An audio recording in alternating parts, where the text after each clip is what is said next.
10 بار حج کر لو، 10 مسجدیں بنوا لو، لیکن ایک بات یاد رکھنا، اگر ماں باپ راضی نہیں ہے تو اللہ بھی راضی نہیں۔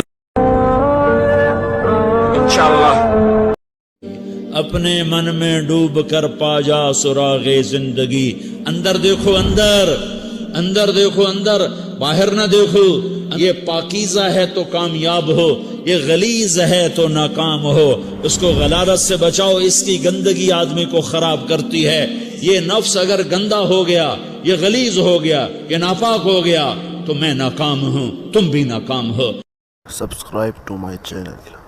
ہمیشہ سچ بولنا، کبھی جھوٹ نہ بولنا۔ میرے نبی نے فرمایا کہ میرا امتی ہر گناہ کر سکتا ہے، دو نہیں کرے گا، ایک جھوٹ کبھی نہیں بولے گا، ایک دھوکہ کبھی نہیں دے گا۔ تو جھوٹ نہ بولو، سچ بولو۔ ساری دنیا کی خوشیاں مل جاتی ہیں جب ماں کہتی ہے بیٹا ٹینشن نہ لیا کرو، میری دعائیں تمہارے ساتھ ہیں۔ میں مانگدا ہوں۔ زم کو پینا شفا بھی ہے، دوا بھی ہے، غذا بھی ہے، بلکہ فرمایا مائے زمزم کو دیکھنا بھی عبادت ہے۔ عید کے آنے کی خوشی سے زیادہ رمضان کی جانے کا دکھ ہے۔ اگلے رمضان کا پتہ نہیں زندہ ہو یا نہ ہو، اللہ ہمیں بخش دے، آمین۔ اپنے دل میں تمہارے پیار کی داستان لکھی ہے، نہ تھوڑی نہ بہت، تمام لکھی ہے۔ کبھی ہمارے لیے بھی دعا کر لیا کرو، ہم نے اپنی ہر ایک سانس تمہارے نام لکھی ہے۔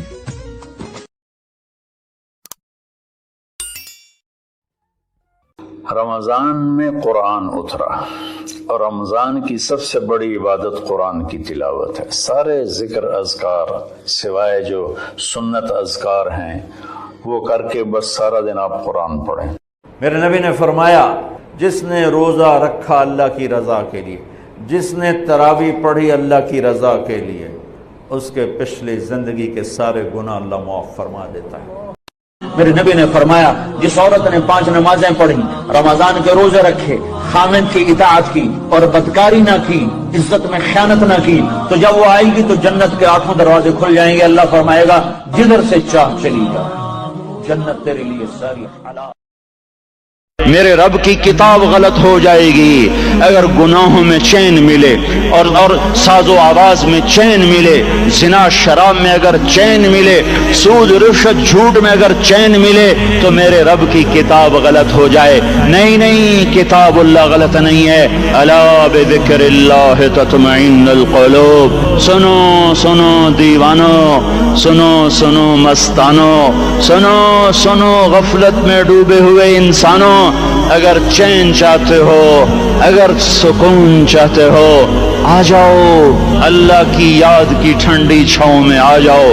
یہیں چین ملے گا، یہیں عزت ملے گی، یہیں راحت ملے گی۔ رمضان کا مہینہ آیا تو میرے نبی کا اعلان ہو گیا ایک فرض 70 فرض کے برابر ہو جاتا ہے تمہارا، نفل فرض کے برابر۔ فرض اور نفل میں فرق کیا ہے؟ حضرت علی کا فرمان ہے کہ جس شخص نے ایک فرض روزہ چھوڑ دیا، پھر قیامت تک اس کی قضا میں نفل روزے رکھتا رہا، تو ایک روزے کا یہ سارے روزے بدلہ نہیں ہو سکتے۔ ایک نماز چھوڑ دی اور پھر اس کی قضا میں قیامت تک نفل پڑھتا رہا تو فرض نماز کی ایک رکعت کے ایک سجدے کے برابر بھی نہیں ہے۔